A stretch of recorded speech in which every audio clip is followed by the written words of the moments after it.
So, as I have told you already, we will be doing things by integrating the and overlapping different topics, okay, of GS1, GS2, GS3. Okay, we have begun GS1 with society. Society. We have covered casteism. Caste.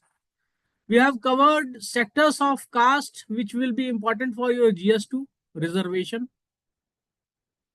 We have also covered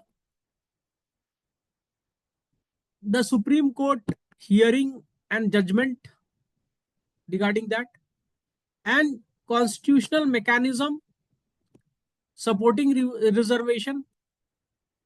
ठीक है? We have also discussed the details of G. Rohini report. Okay, G. Rohini report. Okay. Now, I will be discussing with you guys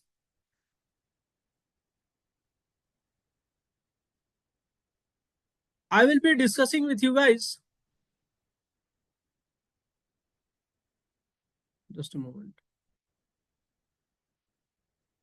Where's the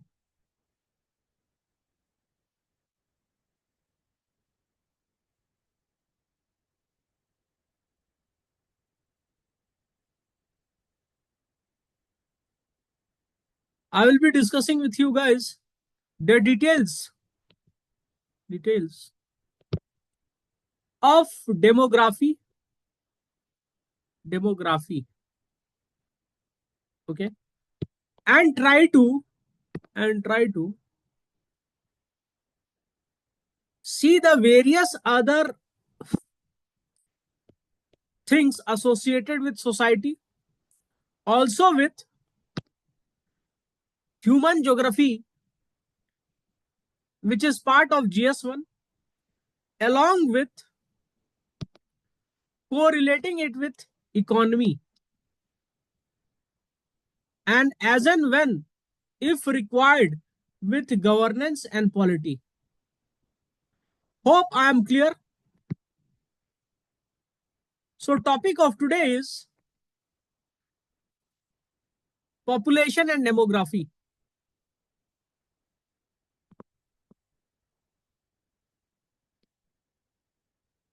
demography.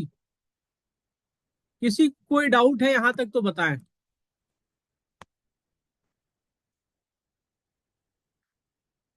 ठीक है, किसी को कोई भी doubt है तो बता सकता है. ठीक है. I think the attendance is relatively less because of the ongoing festive season. ठीक है. तो हम बिगिन करने से पहले दो थ्योरी देखेंगे. एक है माल्थस का थ्योरी, माल्थुसियन थ्योरी, MAL है. ठीक है, एल माल्थुसियन थ्योरी. ठीक है. और दूसरा है आपका जीरो पॉपुलेशन ग्रोथ.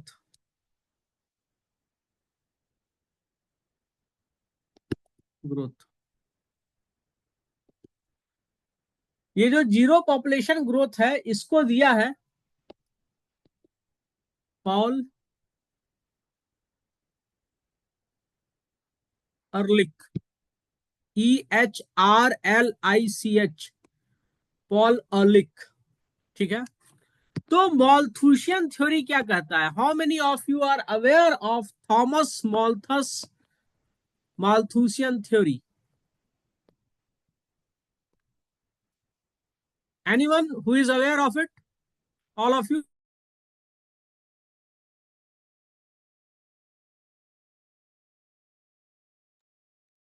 फिर वो एक क्लर्कीमैन था इंग्लिश.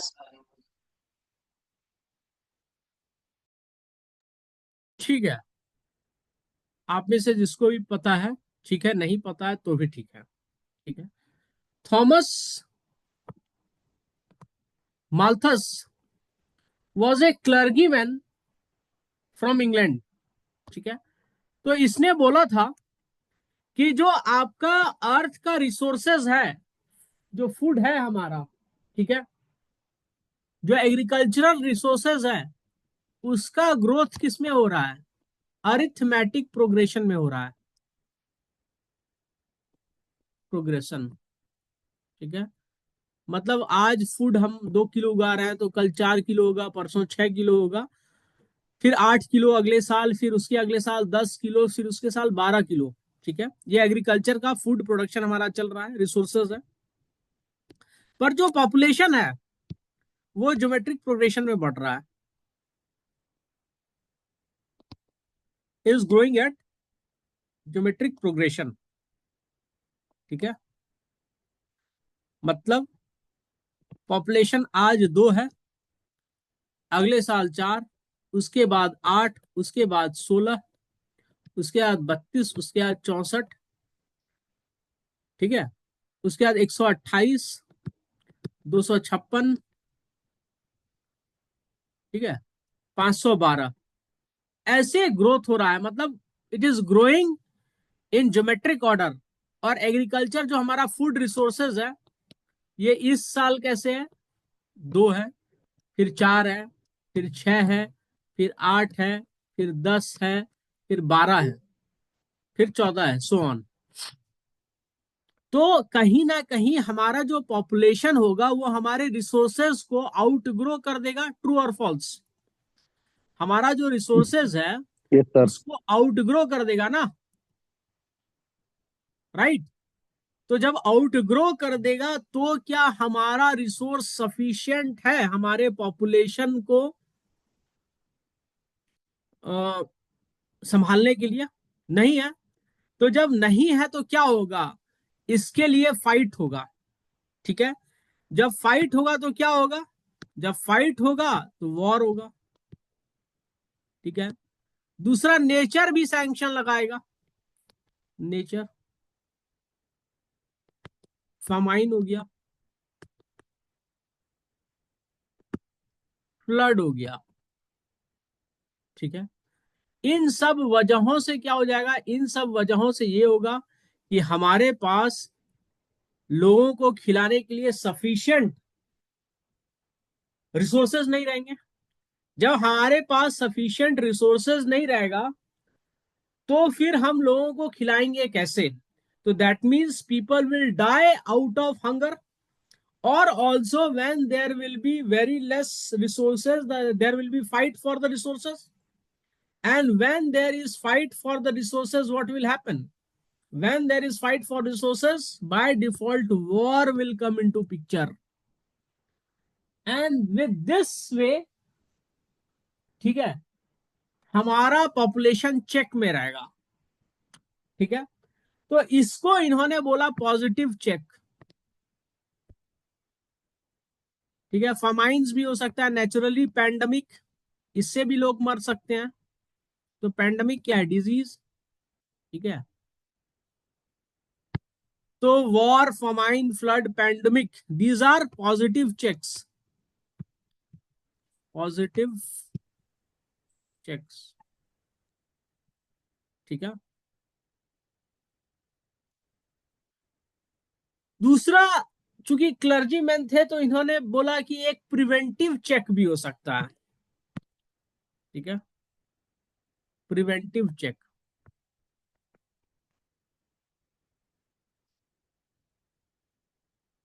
तो प्रिवेंटिव चेक से क्या होगा? बर्थ कंट्रोल करना है, थ्रू बर्थ को कंट्रोल किया जाएगा। ठीक है, थ्रू फैमिली प्लानिंग, एक तो फैमिली प्लानिंग के थ्रू हो सकता है, और थ्रू सेलिबेसी, बेसी। ठीक है, तो ये माल्थस बोल रहे थे। ठीक है, कि पॉपुलेशन इतना ज्यादा बढ़ जाएगा कि पॉजिटिव चेक्स होंगे। ठीक है, दूसरा, जीरो पॉपुलेशन ग्रोथ, इसको किसने दिया है? इसको दिया है पॉल यर्लिक ने। ठीक है, तो zero population growth, zero population growth. जो पॉल ईयरलिख ने दिया है, ठीक है, ठीक है, पॉल ईयरलिख ने दिया है, ठीक है, EHRLICH,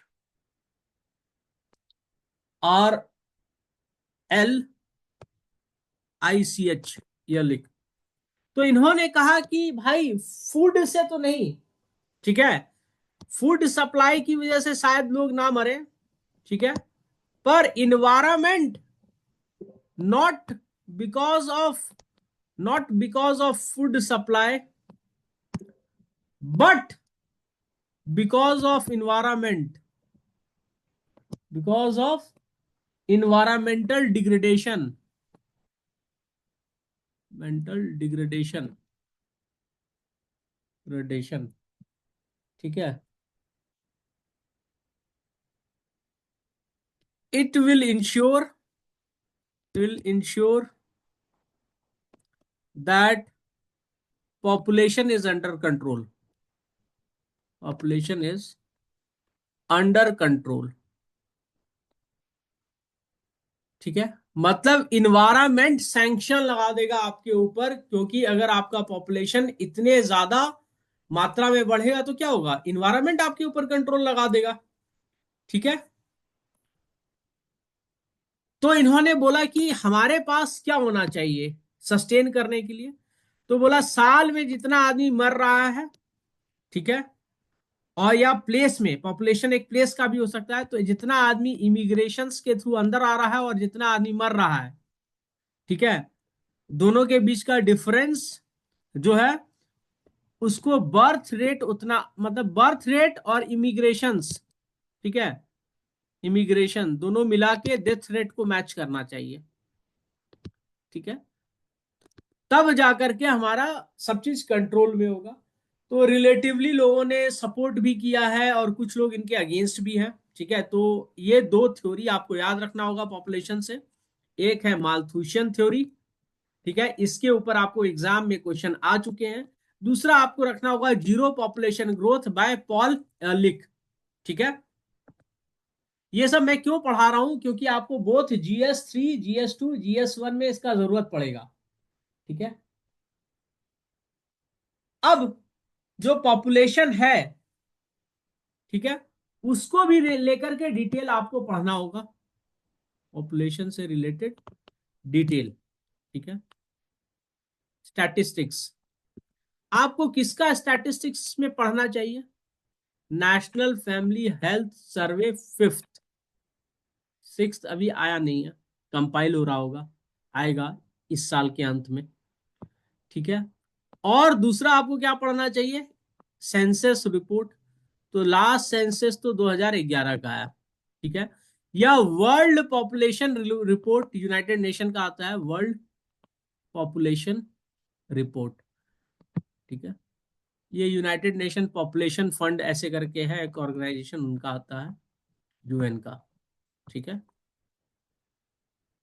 तो इससे रिलेटेड जो डेटा होगा मैं आपको दे दूंगा, जो आपको एग्जाम में जरूरी है, ठीक है। पर उससे पहले आपको एक चीज पता चलना चाहिए, डेमोग्राफिक ट्रांजिशन, ठीक है, इंडिया का डेमोग्राफिक ट्रांजिशन। तो next topic is demographic transition of India, of India, ठीक है। यहां तक किसी को दिक्कत है, मोसे, नानी, लॉपसॉन्ग, any one of you having any kind of issue, kindly let me know, no sir. ठीक है। तो डेमोग्राफिक ट्रांजिशन के बारे में क्या कहा जाता है कि there are three phases of transition, there are there are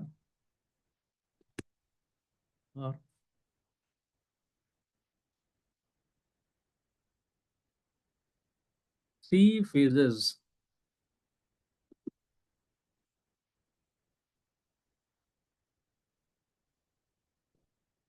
of transition. ठीक है, पहला क्या फेज है आपका? Phase one. Phase one, high birth rate.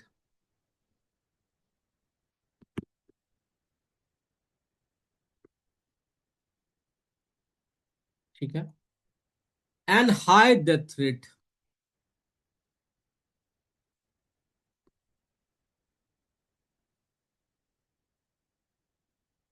आप अपने दादा दादी से पूछना वो कितने भाई बहन थे। ठीक है, और दादा दादी से पूछना कि आपके मम्मी पापा कितने थे। तो आपके दादा दादी बताएंगे कि 5 बच्चा हुआ और 2 का डेथ हो गया। ठीक है, तो बच्चा लोग का एवरेज एज, बहुत सारे बच्चे जो होते थे उनका 1 साल से भी ऊपर नहीं होता था। इन्फेंट मोर्टेलिटी रेट ज्यादा था। इन्फेंट मोर्टालिटी रेट उस समय ज्यादा था, रेट हाई। दूसरा, लोग डिजीज से भी बहुत मरते थे। बूढ़ा लोग, जवान लोग, सब मरता था डिजीज से ज्यादा। डिजीज हाई उस समय। कॉलरा, टीबी, मलेरिया, इससे लोग मरते थे। मेरा एक दोस्त था, उसके दादाजी से मैं मिला था, तो वो बताते थे कि फर्स्ट वर्ल्ड वॉर के समय कोलरा से लोग इतना मरता था कि उनका बॉडी उठा करके नदी में फेंक दिया जाता था, क्योंकि रोज इतना लोग मर रहा था कि मतलब मरने का कोई संख्या ही नहीं था। ठीक है, और हम लोग कोरोना टाइम्स में देखा है कि कैसे म्युनिसिपैलिटी वाला बोलता था कि आप बॉडी बाहर रख के चले जाइए, और फिर म्युनिसिपैलिटी वाले उसे जलाते थे। तो high birth rate, high death rate. तो जब हाई बर्थ रेट होगा, हाई डेथ रेट होगा, तो स्टेज वन में क्या होगा आपका?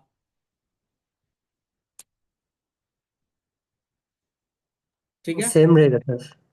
हाँ सेम रहेगा।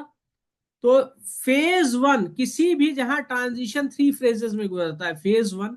ठीक है, फेज टू, ये हर जहां पे लागू है। इंडिया का मैं अलग से बताऊंगा आपको, थोड़ा सा तो डिफरेंट रहेगा ना इंडिया का। फेज टू, फेज टू में क्या हुआ? थोड़ा सा वैक्सीन वैक्सीन डेवलप किया। ठीक है, हेल्थ केयर सिस्टम डेवलप किया। Health care system develop.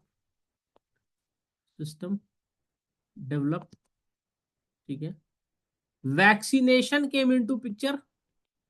Vaccination against polio, against other diseases came into, small pox came into picture. ठीक है, ये डेवलप हुआ। तो फेज वन में क्या हुआ? High birth rate, birth rate high है। ठीक है, birth rate, but low death rate, low death rate. ठीक है, तो यहां पर क्या होगा? पॉपुलेशन बढ़ेगा। ठीक है, population will what? Population will try to explode. ठीक है, population explosion will lead to will lead to population explosion। ठीक है, phase three,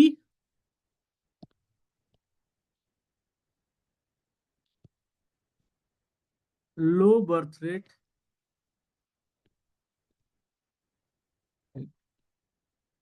and low death rate. Phase three में शुरू में क्या होगा आपका?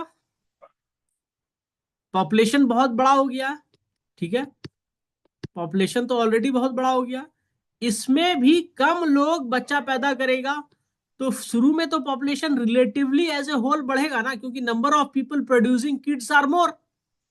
ठीक है, ज्यादा यंग लोग हैं, तो इसमें भी तो शुरू में पॉपुलेशन बढ़ेगा, क्योंकि डेथ रेट तो लो है। बर्थ रेट लो हुआ है, लेकिन ओवरऑल शुरू में बढ़ेगा। उसके बाद over a period of time birth rate और डेथ रेट बराबर हो जाएगा, और पॉपुलेशन पहले बढ़ेगा, फिर स्टेबल होगा, ठीक है, और फिर डिक्रीज होना शुरू होगा। ठीक है, समझ में आया या नहीं हुआ आया? इसी में 3 फेज होगा। ज्यादा नंबर ऑफ पब्लिक है, ज्यादा नंबर ऑफ पब्लिक, आपका टोटल फर्टिलिटी रेट जो होगा 2.1 वाला होना चाहिए। मैं समझाऊंगा इसके बारे में। 2.1, हम दो हमारे दो, ठीक है। तो फिर भी तो बढ़ेगा ना, क्योंकि ऑलरेडी बहुत बढ़ चुका है। डेथ रेट लो है, फिर क्या होगा, धीरे धीरे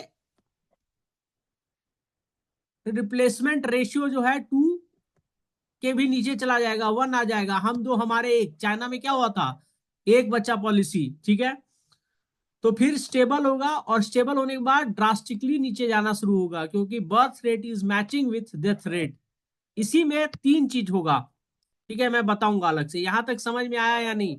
लो बर्थ रेट, लो डेथ रेट, समझ में आया या नहीं आया? Yes sir. ठीक है। Yes sir. ये तो पॉपुलेशन के बारे में बताया गया कि पॉपुलेशन ट्रांजिशन कहीं भी 3 फेज से गुजरेगा। अब इंडिया के केस में देख लो, पॉपुलेशन ट्रांजिशन। देखो, आप लोग के साथ मेरे को एक बात डिस्कस करना है। मेरी कोशिश है कि आपका सोशल इश्यूज 15 जनवरी तक खत्म हो जाए, ठीक है। फिर 15 जनवरी से 31 जनवरी तक आपका GS4 खत्म हो जाए, या GS4 मैं बीच में स्टार्ट कर दूंगा, ठीक है। तो आपका खत्म हो जाए, और फिर February 1 से, ठीक है, 15 दिन में GS3 और GS2 चलता रहेगा, ठीक है। GS4 इसको लगेगा ज्यादा से ज्यादा 3 वीक, 21 डेज, इसको लगेगा 28 डेज खत्म हो जाए, ठीक है। फिर मार्च सिर्फ आंसर राइटिंग चलेगा आपका, ठीक है। जितना पढ़ाना है मैं पढ़ा दूंगा 2 महीने में। उसके बाद सिर्फ और सिर्फ आपकी आंसर राइटिंग होगी, करंट अफेयर्स होगा, नॉर्थ ईस्ट के बारे में बताया जाएगा, और आपका ऑप्शनल जो चलेगा आज से वो चलता रहेगा, ठीक है। तो अब आपको हम बता दें कि इंडिया कैसे गुजरा है, ठीक है। तो इंडिया का देख लीजिए। देखो, इंडिया का है ना, पॉपुलेशन हम लोग देखेंगे फोर फोर पार्ट में। पहला है पीरियड ऑफ पीरियड ऑफ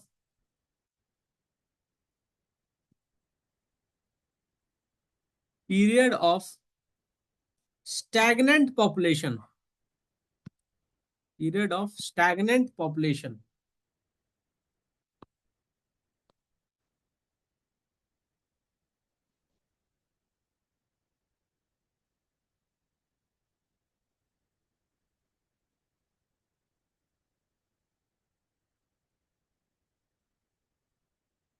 ठीक है। पीरियड ऑफ स्टैग्नेंट पॉपुलेशन, ये कब से कब तक है?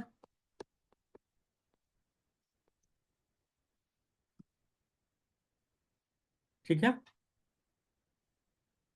इसे बर्थ रेट और डेथ रेट दोनों हाई है। Birth rate and death rate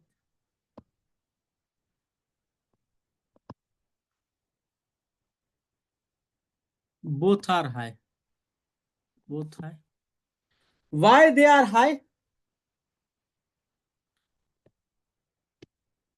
Illiteracy. Poverty. अरे पोवर्टी तो इलिटरेसी, पोवर्टी ठीक है, इलिटरेसी। दूसरा है पुअर हेल्थ केयर सिस्टम। आदमी अगर लिटरेट हो जाए ना तो पोवर्टी का भी कर सकता है, ठीक है। Illiterate poor health care system, ठीक है।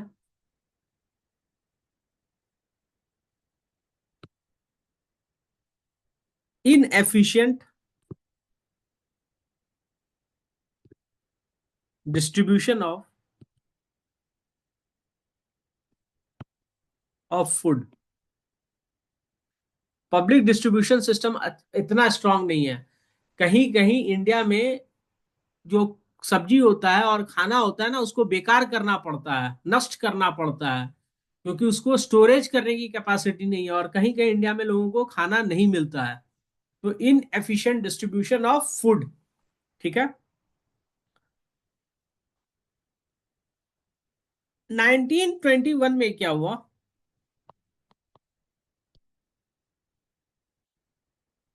इंडिया के कॉन्टेक्स्ट में इसे कहा जाता है ग्रेट डेमोग्राफिक डिवाइड। पूरे अभी तक के 125 साल के हिस्ट्री में देखा जाए तो पहली बार और आखिरी बार इंडिया का निगेटिव ग्रोथ रेट हुआ है पॉपुलेशन में।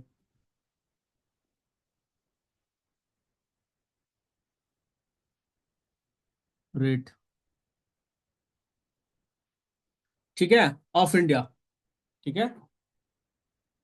ये 1921 से लेके 1901 से लेके 1921 तक सिर्फ एक इंसिडेंस है जहां पे एक बार हमारा निगेटिव ग्रोथ रेट हुआ है पॉपुलेशन में। ठीक है। उसके बाद उसके बाद 1921 से लेके 51 period of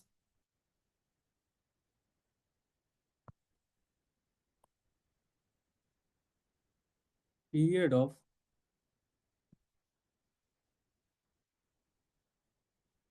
steady population growth.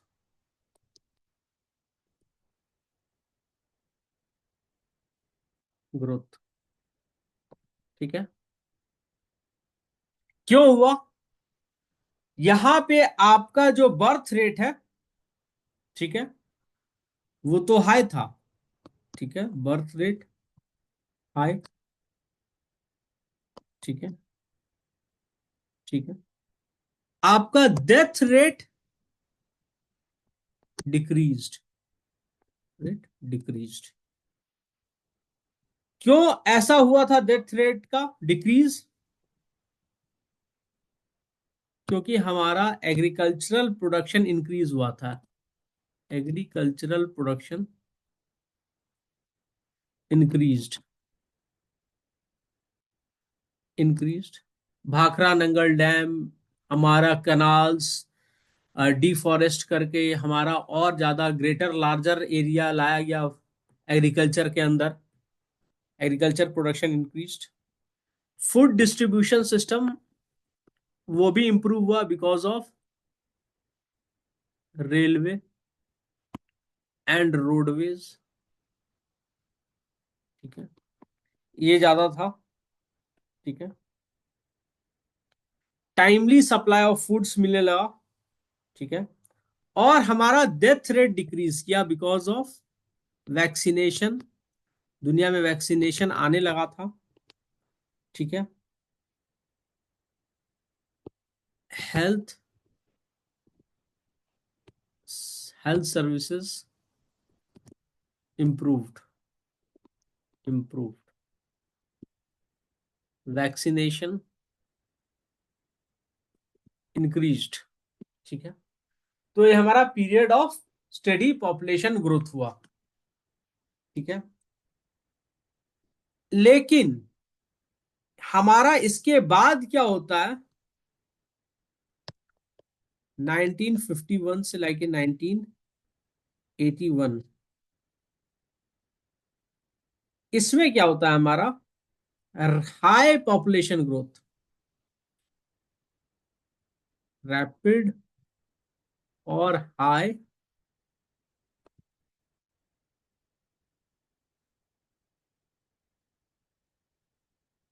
Population growth. ठीक है।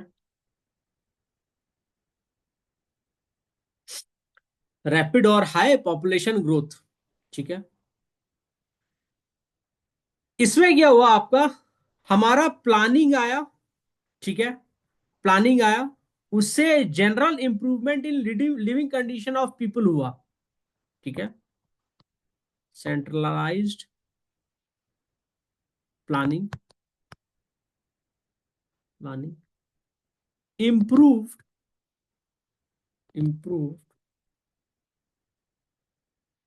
general condition of living, condition of living, living। दूसरा क्या था? Green revolution.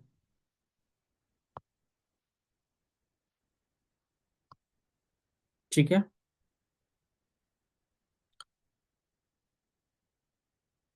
ये सब तो था, पर इसमें हमारा क्या हुआ था कि जो हमारा टोटल फर्टिलिटी रेट था ना, वो भी बहुत हाई था। ठीक है, क्योंकि फैमिली प्लानिंग हमारे यहाँ सक्सेसफुल नहीं हुआ था। ठीक है, और जो डेथ रेट था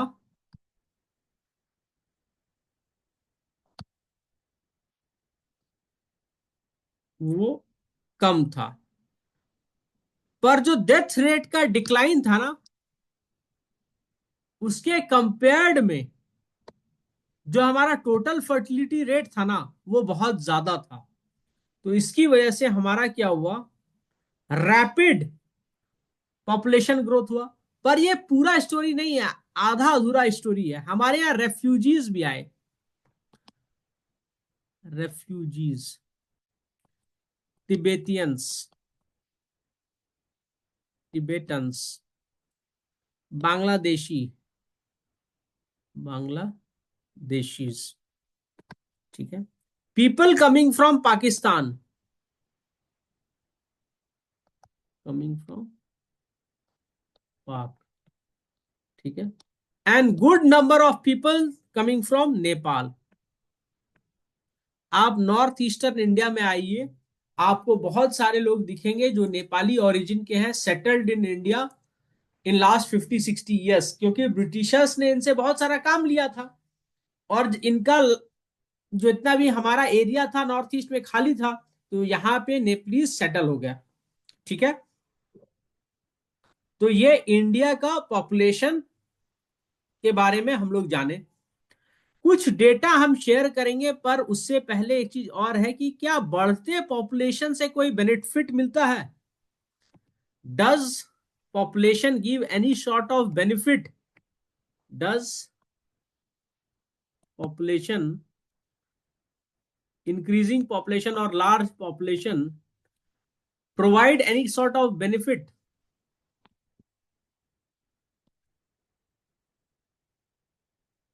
मुझे बताइए आप लोग सब। चीप लेबर देगा सर। चीप लेबर देगा, और क्या देगा?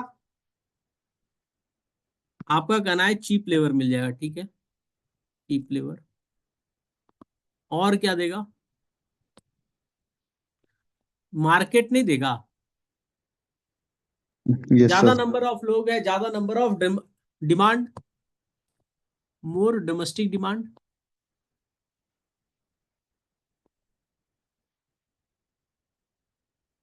डेमोग्राफिक डिविडेंड,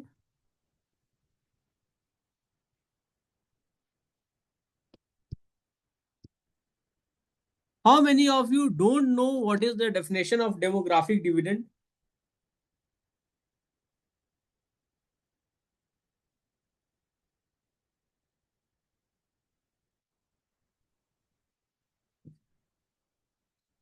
देखो, डेमोग्राफिक डिविडेंड्स का मतलब क्या है, आपका वर्किंग पॉपुलेशन, वर्किंग पॉपुलेशन जो है ना, वो total number of population, total population के जो परसेंटेज हो ना, वो 50 से ऊपर होगा तो बेनिफिशियल है। 50% से ऊपर बेनिफिशियल है, मतलब people who are in the working age group, that is from the 15 years to 64 years of age. ठीक है, तो ये लोग का परसेंटेज अगर ज्यादा होगा तो आपके पास less number of people those who are old will be there, less percentage of old, that means will have more number of productive population. आया या नहीं आया समझ में? ठीक है, तो पॉपुलेशन का तो बेनिफिट होता है। ठीक है, तो इंडिया में डेमोग्राफिक डिविडेंड के बारे में क्या बोला जा रहा है? Demographic dividend in case of India, demographic dividend of India.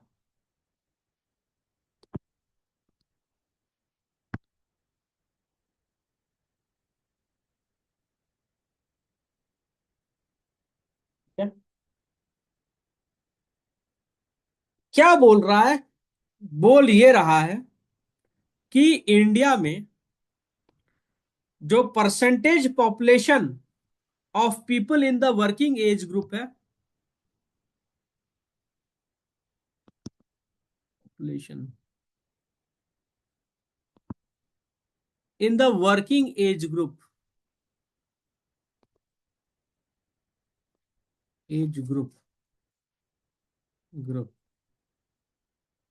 that is from 15 years to 64 years। ठीक है, is or will be greater than 50% of total population।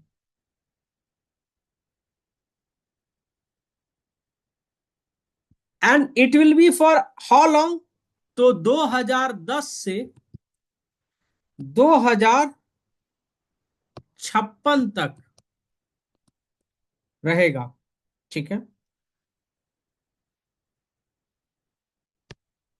2010 में ये परसेंटेज क्या है? 51% है।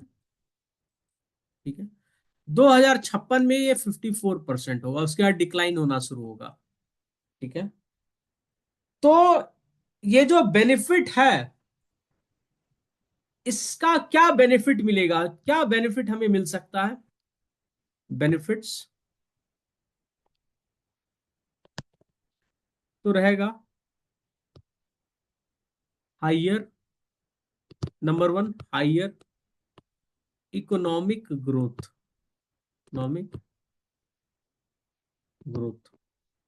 ठीक है, क्यों? देखो, high young population, high young population, तो यंग पॉपुलेशन है तो वर्किंग है ना भाई, इंगेज्ड इन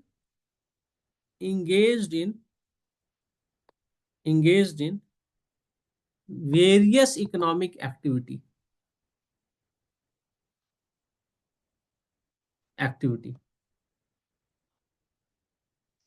ठीक है, इसका एग्जाम्पल रहा है कुछ साल पहले जापान। अभी जापान किस चीज से प्रॉब्लम से गुजर रहा है? Example Japan. ठीक है, यहां पे रैपिड ग्रोथ हुआ था आज से 1970s में, rapid growth during 1950s to 70s, rapid growth हुआ है जापान में। ठीक है, अभी जापान को तो एजिंग का पॉपुलेशन, जो उसका एजिंग ग्रुप है वो बहुत ज्यादा हो गया है, तो उससे समस्या है उसको। दूसरा, आपने खुद बोला adequate labour supply, adequate labour supply.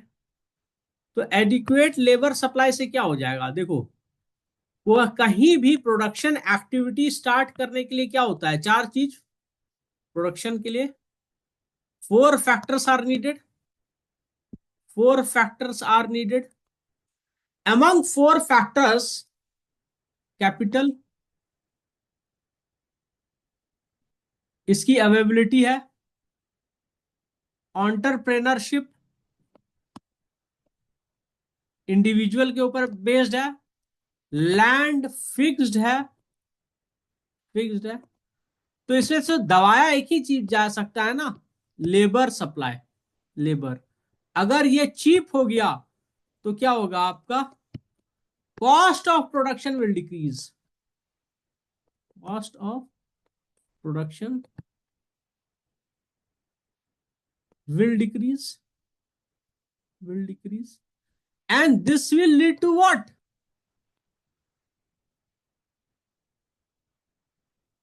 आपका जो भी प्रोडक्शन होगा उसका अगर कॉस्ट ऑफ प्रोडक्शन कम है तो क्या होगा, कंपिटिटिव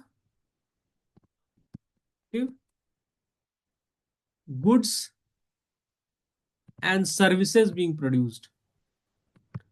अभी दुनिया में, इंडिया में आईटी बूम क्यों हुआ है, क्योंकि इंडिया में जो आदमी जिसको कंप्यूटर के बारे में जानकारी है, सॉफ्टवेयर के बारे में जानकारी है, वो चीप लेबर में आपको बहुत ज्यादा नंबर ऑफ लोग मिल रहा है। तो इसीलिए इंडिया में आईटी सर्विस बूम हुआ है, because of large number of people those who are aware of और have IT skills, information technology skill, service boom हुआ है इंडिया में, ऑफ इंडिया। ठीक है, IT services boom of India. ठीक है, ज्यादा लोग कमाएगा तो ज्यादा टैक्स मिलेगा, इंक्रीज्ड टैक्स रेवेन्यू। ठीक है, as more percentage of people, of population will be working, will be involved in economic activities।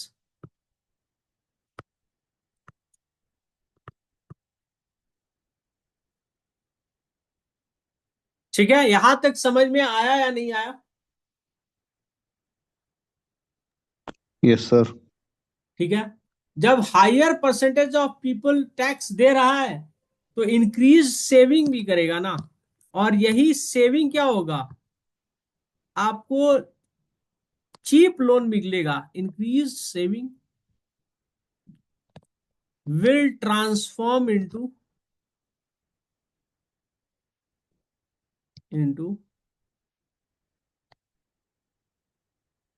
Cheap loan. Loan जरूरी है इकोनॉमिक एक्टिविटी के लिए। ठीक है, इंक्रीज डिमांड, यंग पीपुल है तो क्या होगा, इंक्रीज डिमांड, डिमांड। ठीक है, increase demand which will, which will, which will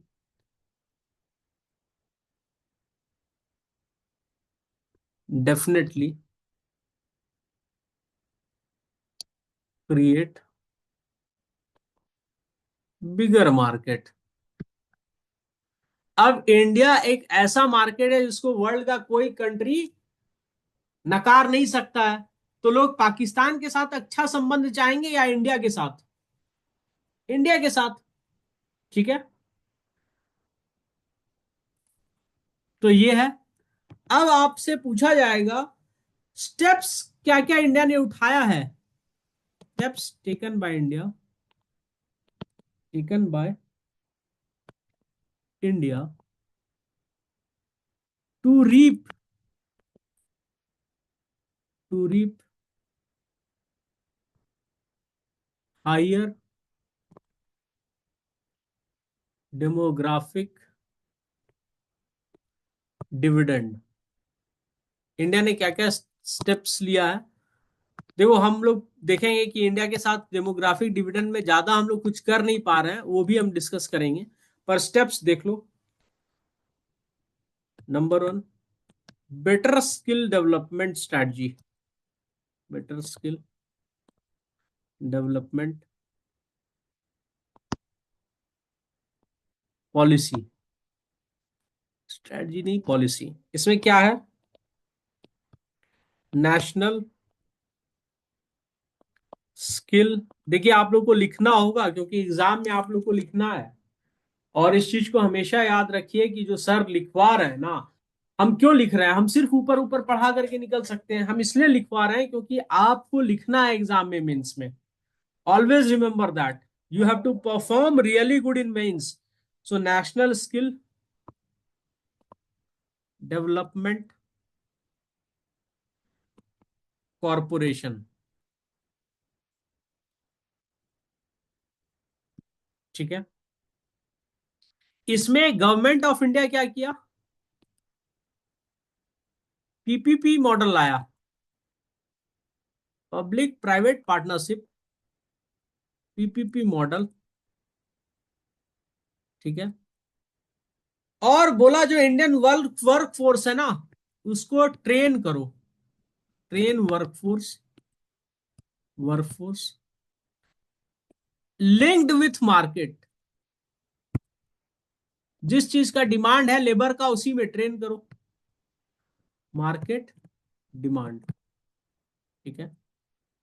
अभी मैं आपको बता रहा हूं कि एक जहां मैंने देखा है कि जो हमारे लोग हैं, जो बार्बर हैं, ड्राइवर हैं, इनको साउथ कोरियन लैंग्वेज या जापानीज लैंग्वेज भी सिखाया जा रहा है 3 महीने का, प्लम्बर्स को। वाई? क्योंकि हमारे पास ब्लू कॉलर वर्कर्स का जरूरत है जापान और साउथ कोरिया में, तो उसका ट्रेनिंग दो, ठीक है। तो मार्केट से लिंक कर दिया है वर्कफोर्स को, ठीक है। इसमें गवर्नमेंट क्या करता है? गवर्नमेंट फंड कर देता है।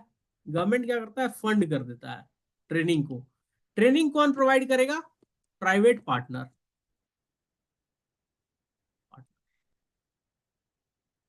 प्रोवाइडिंग ट्रेनिंग, ट्रेनिंग, ठीक है। फंड कौन करेगा? Government of India. समझ में आया या नहीं आया?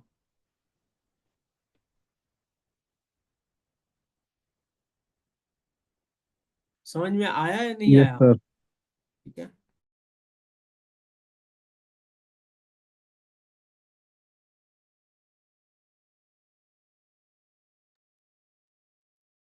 उसके बाद गवर्नमेंट क्या कर रहा है?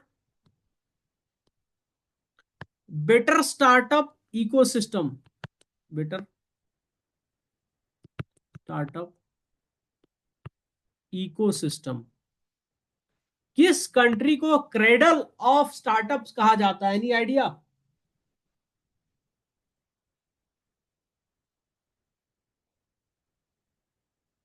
किस कंट्री No, को? sir. नोकिया याद है? Nokia phone, Yes, sir. देखो किस कंट्री का है? स्वीडन का है। उसी को कहा Sweden. जाता था एक जमाने में क्रेडल ऑफ स्टार्टअप्स, ठीक है।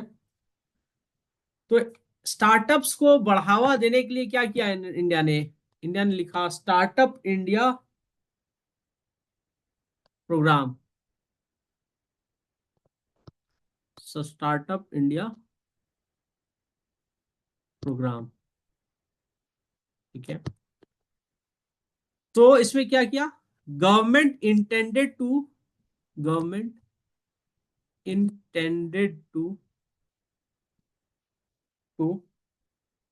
Build a build a strong ecosystem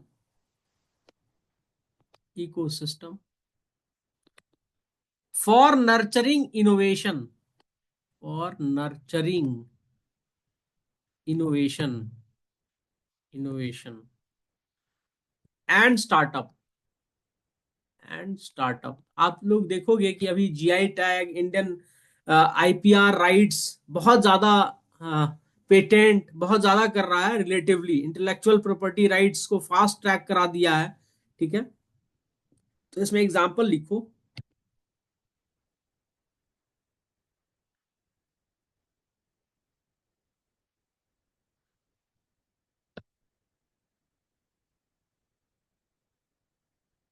M, Atal innovation mission, innovation mission, mission. Startup cradle at IIT, startup cradles at IIT, ठीक है।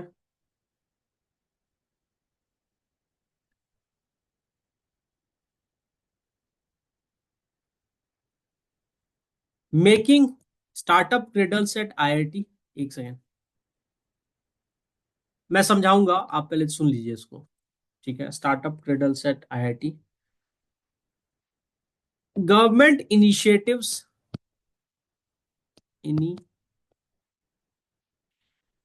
initiative to provide recognition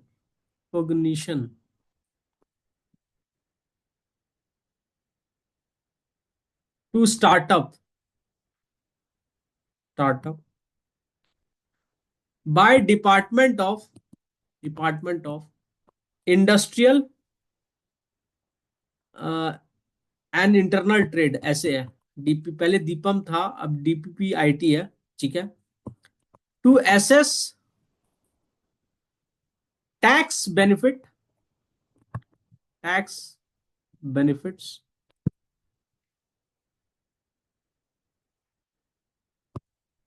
easier compliance mechanism, मतलब लाइसेंस ज्यादा चीज का नहीं चाहिए, वन से विंडो है, वन इजियर कॉम्प्लायंस मैकेनिज्म और फास्ट ट्रैकिंग ऑफ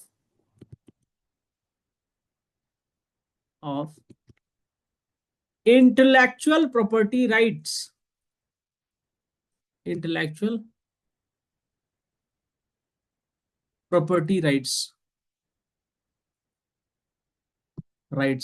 देखो होता क्या है ना, IIT से बहुत सारे बच्चे निकलते हैं, तो IIT में क्या कर दिया है, वहां पे हब बना दिया है और बच्चों को प्रोवाइड कर दिया गया है कि अगर उनको कोई भी स्टार्टअप खोलना है ना, तो वहां पे इकोसिस्टम प्रोवाइड कर दिया गया है कि तुम्हारे पास कुछ आइडिया है, अप्लाई करो, कुछ प्रोड्यूस करो। तो बच्चा कुछ प्रोड्यूस करता है, प्रोड्यूस करने के बाद वो लोग उसका देखता है कोई बिजनेस पोटेंशियल है कि नहीं है। बिजनेस पोटेंशियल बिजनेस पोटेंशियल देखने के बाद लगता है कि स्टार्टअप हो सकता है, तो तुरंत उसको स्टार्टअप के थ्रू रिकॉग्निशन मिल जाता है, स्टार्टअप रजिस्टर करवा देता है। रजिस्टर करने के बाद IITian है ही, लोन्स चीप रेट में प्रोवाइड कर देगा बैंक से, टैक्स बेनिफिट दे देगा, 10 साल 5 साल का टैक्स बेनिफिट, ठीक है।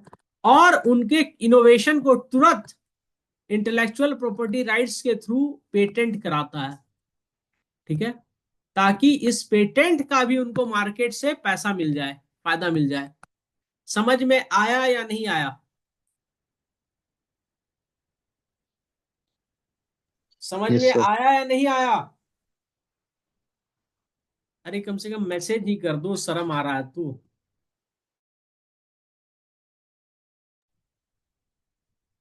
एक ही आदमी बोलता है, ठीक है भाई चलो।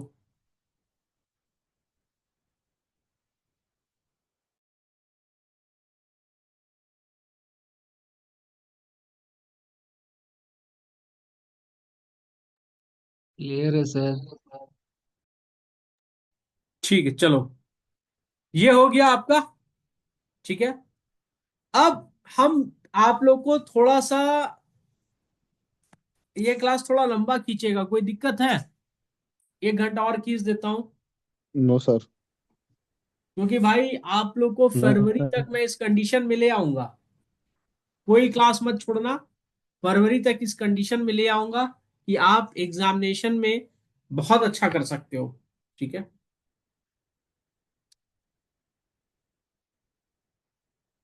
अब हम लोग कुछ स्टैट्स लिखेंगे इंडिया के डेमोग्राफी का, तो लिखो नेक्स्ट टॉपिक,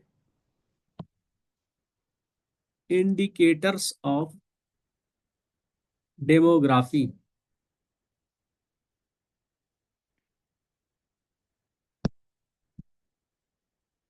ठीक है। मैं 2 मिनट का पॉज देता हूं सबको, ठीक है।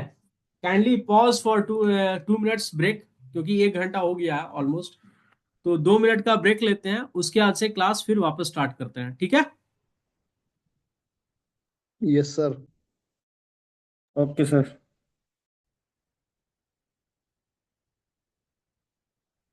ठीक है। इंडिकेटर्स ऑफ डेमोग्राफी, ठीक है,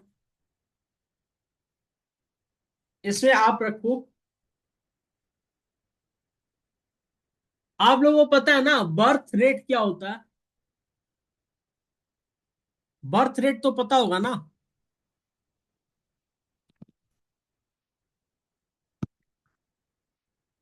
total number of birth, total number of birth पर थाउजेंड पॉपुलेशन, पॉपुलेशन, ठीक है, ऑफ ए स्पेसिफाइड एरिया।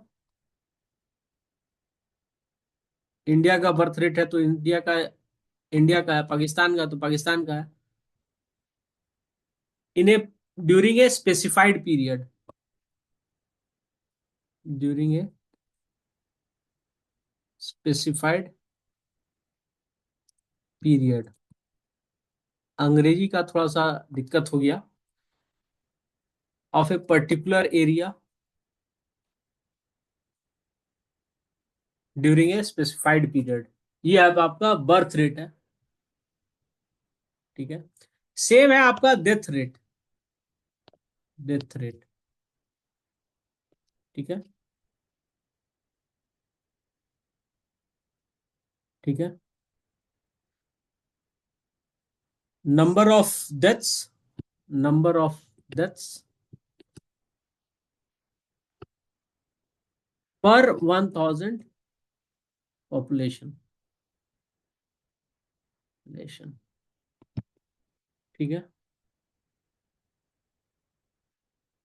अब सबसे ज्यादा इंपॉर्टेंट क्या है, जहां से आपको पॉसिबल क्वेश्चंस आएगा, वो है आपका टोटल फर्टिलिटी रेट, ठीक है, टोटल फर्टिलिटी रेट, ठीक है। ये हम लोग यूज करेंगे बहुत जगह, ठीक है, तो हमेशा याद रखिए टोटल फर्टिलिटी रेट, ठीक है, टोटल फर्टिलिटी रेट ये बहुत चीज का इंडिकेटर है, ठीक है। It is the average number of children, it's the average number of, average number of children born to a woman, born to a woman, women usually taken to be, born to a woman in her child bearing, in a, in a child bearing, ये prelims में भी आता है age group, child bearing age group.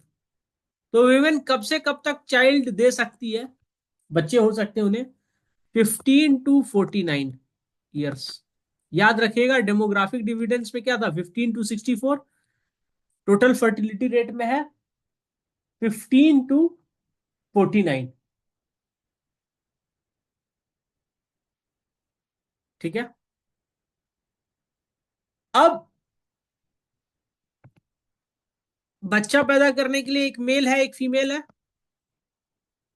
ठीक है, इसमें तो यही होगा हेट्रोसेक्सुअल कपल ही खुद का बच्चा पैदा कर सकते हैं, एलजीबीटी राइट्स ये सब सब एडॉप्ट कर सकता है, पर naturally they can't have kids.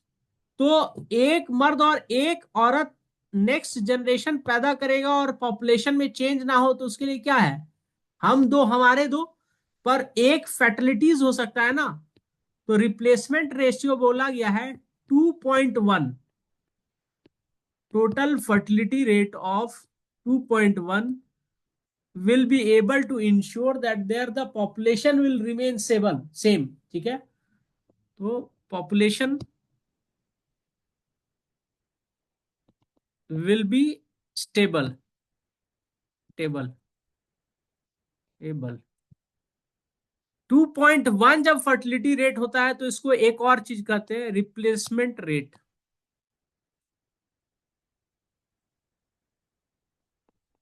Rate of 2.1, ठीक है। कब होता है? जब टोटल फर्टिलिटी रेट 2.1 होता है। Total fertility rate greater than 2.1 है तो क्या होगा? पॉपुलेशन इंक्रीजेस, इंक्रीज, ठीक है। Total fertility rate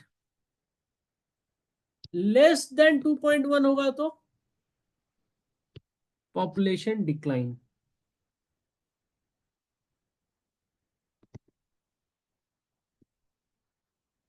any idea India का टोटल फर्टिलिटी रेट क्या है अभी? What is India total fertility rate? और जो भी बोलोगे बताओगे कि कहां से बता रहे हो, अपने मन से नहीं बता देना कि सर हमको सपना आया, न्यूज़पेपर में पढ़ा था, मेरा दोस्त बोल रहा था, मेरा हायरिंग टीचर बोल रहा था। नहीं, you need to answer me from where. Exam में भी लिखना होगा आपको, ठीक है। तो अभी इंडिया का टोटल फर्टिलिटी रेट क्या है मालूम है? 2 है, 2.0 है। That means Indian population will decline in future, ठीक है। अब मैं आपको बोल दिया तो मैं रेफरेंस दूंगा, नेशनल फैमिली हेल्थ सर्वे 5, ठीक है। इसके अनुसार इंडिया का फर्टिलिटी रेट 2.0 है, ठीक है। रिप्लेसमेंट रेट के नीचे आ चुका है। इज इट गुड और बैड? इंडिया का जितना पॉपुलेशन है उस हिसाब से तत्काल तो ये गुड है, ठीक है। अभी के लिए ये गुड है। पर क्या इंडिया में कोई स्टेट है जिसका टोटल फर्टिलिटी रेट 2.0 या 2.1 से ज्यादा है? मणिपुर, मेघालय, मिजोरम, बिहार, उत्तर प्रदेश एंड झारखंड, ठीक है। बिहार, उत्तर प्रदेश, झारखंड, मणिपुर,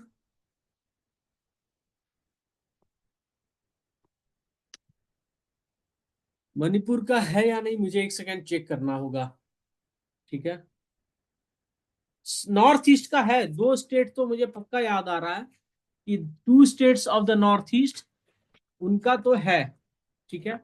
मुझे चेक करना होगा। एक तो मेघालय है आपका, मेघालय, ठीक है।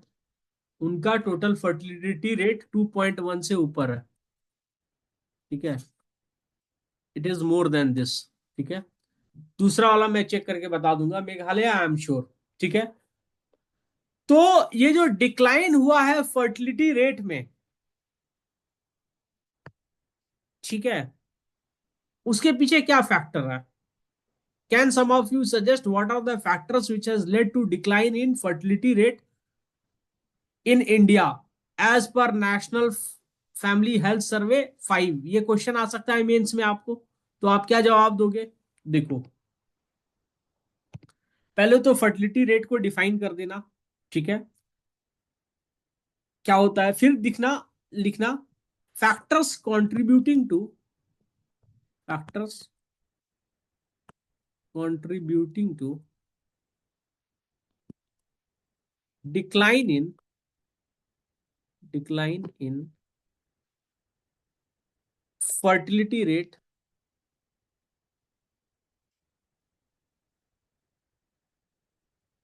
रेट, ठीक है, आर, ठीक है। नंबर 1, नंबर 1 से पहले मैं वापस जाऊंगा और आपको बताऊंगा कि 2.1 से ज्यादा फर्टिलिटी रेट बिहार का है, यूपी का है, झारखंड का है, मेघालय का है और मणिपुर का है। नॉर्थ ईस्ट का है तो आपको याद रखना जरूरी है, मेघालय और मणिपुर इनका फर्टिलिटी रेट ज्यादा है, ठीक है। तो factors contributing to decline in fertility rate are economic factor, factor. पहले फैमिली क्या करती थी? एग्रीकल्चर प्रैक्टिस करती थी या हाउस होल्ड कुछ टास्क प्रैक्टिस करती थी, तो पेरेंट्स ज्यादा बच्चा पैदा करते थे, अभी parents know longer receive the benefit of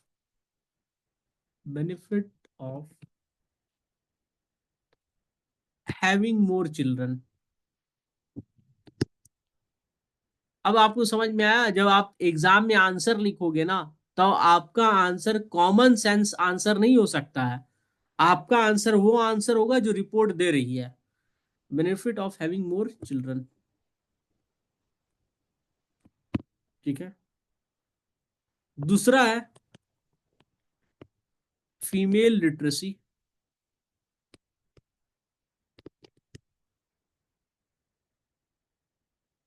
female literacy. ठीक है।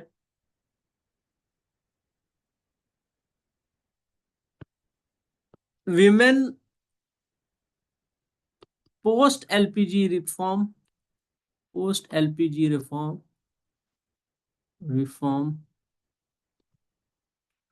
are more likely to be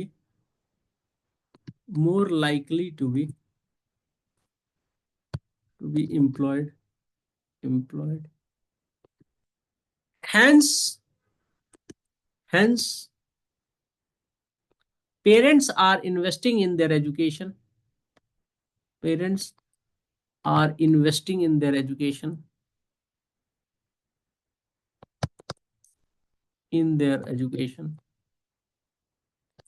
education. ठीक है। अब पेरेंट्स जब एजुकेशन में इन्वेस्ट करेंगे तो क्या होगा? Age of marriage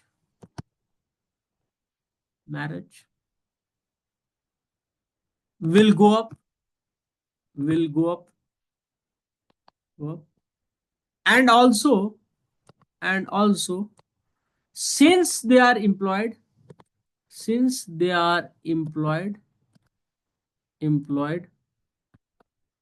they are reconsidering having more than one child. They are reconsidering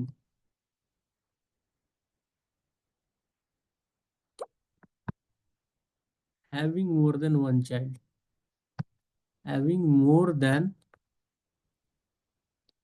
one child. यहां तक समझ में आया या नहीं आया? आया सर। आया है। हाँ सर। ठीक है।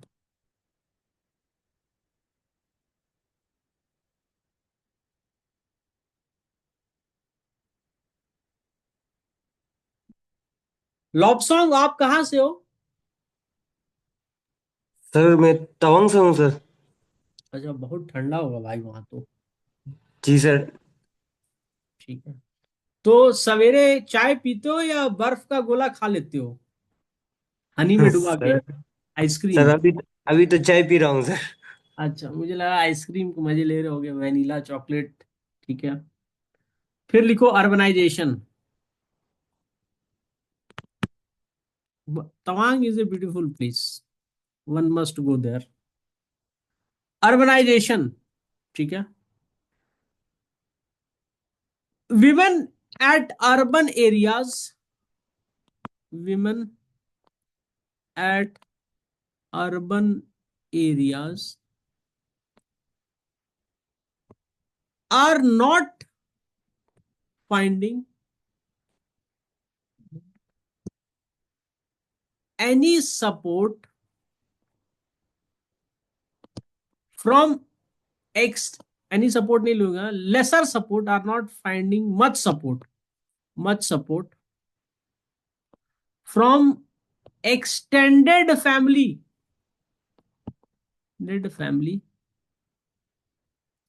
in raising the kid।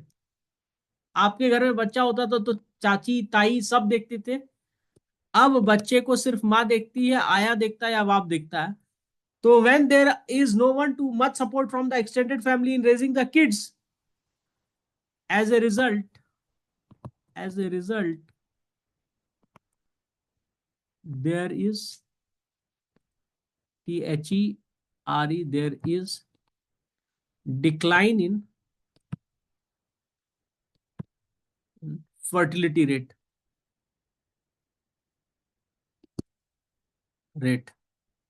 ठीक है। फिर क्या है?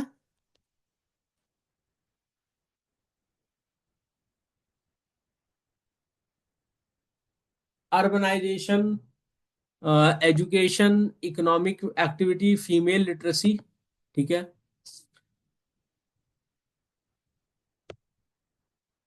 ग्लोबलाइजेशन, ये मैं जबरदस्ती का पॉइंट घुसा रहा हूं, ठीक है। Globalisation ensures availability of ability of cheap labor which indirectly promotes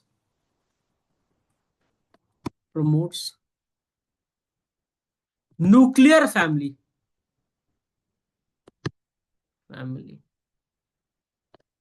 thus ensuring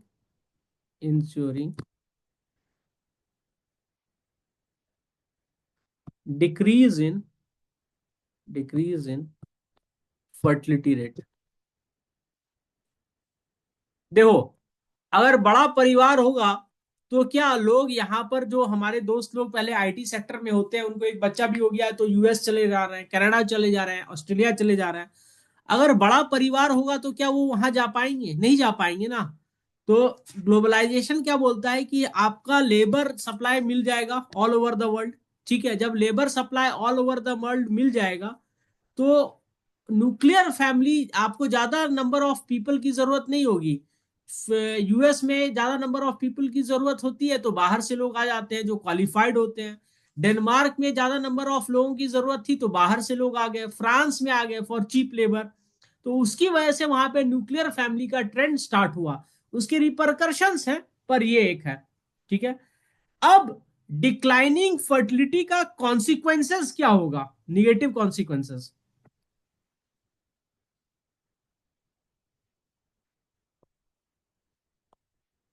negative consequences,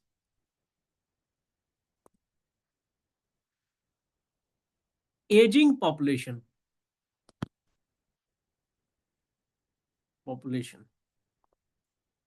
ठीक है।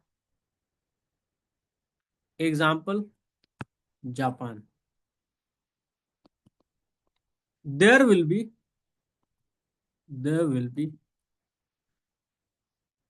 fewer people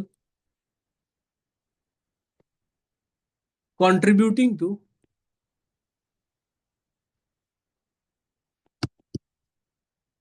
economy, and the state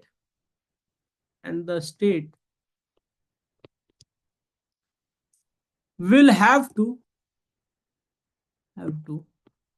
spend more on social securities of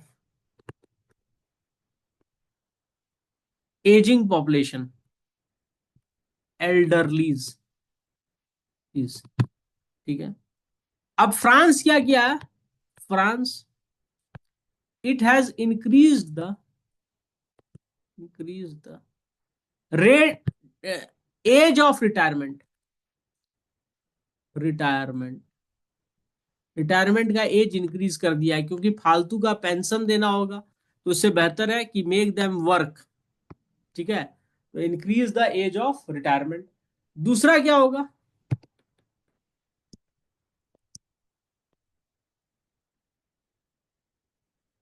political influence will come down. For example, अगर वापस हमारे parliament में delimitation हुआ लोकसभा का, ठीक है, और पार्लियामेंट में as per proportion of population seats increase होंगे, राइट। तो states with declining population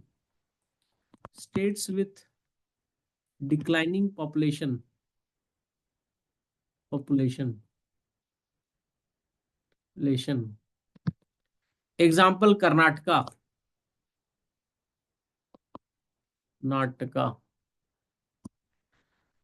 In future will have less representation in parliament.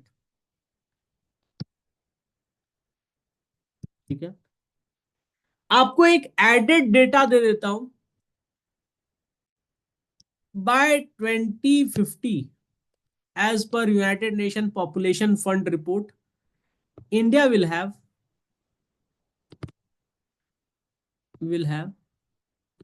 senior citizen which will be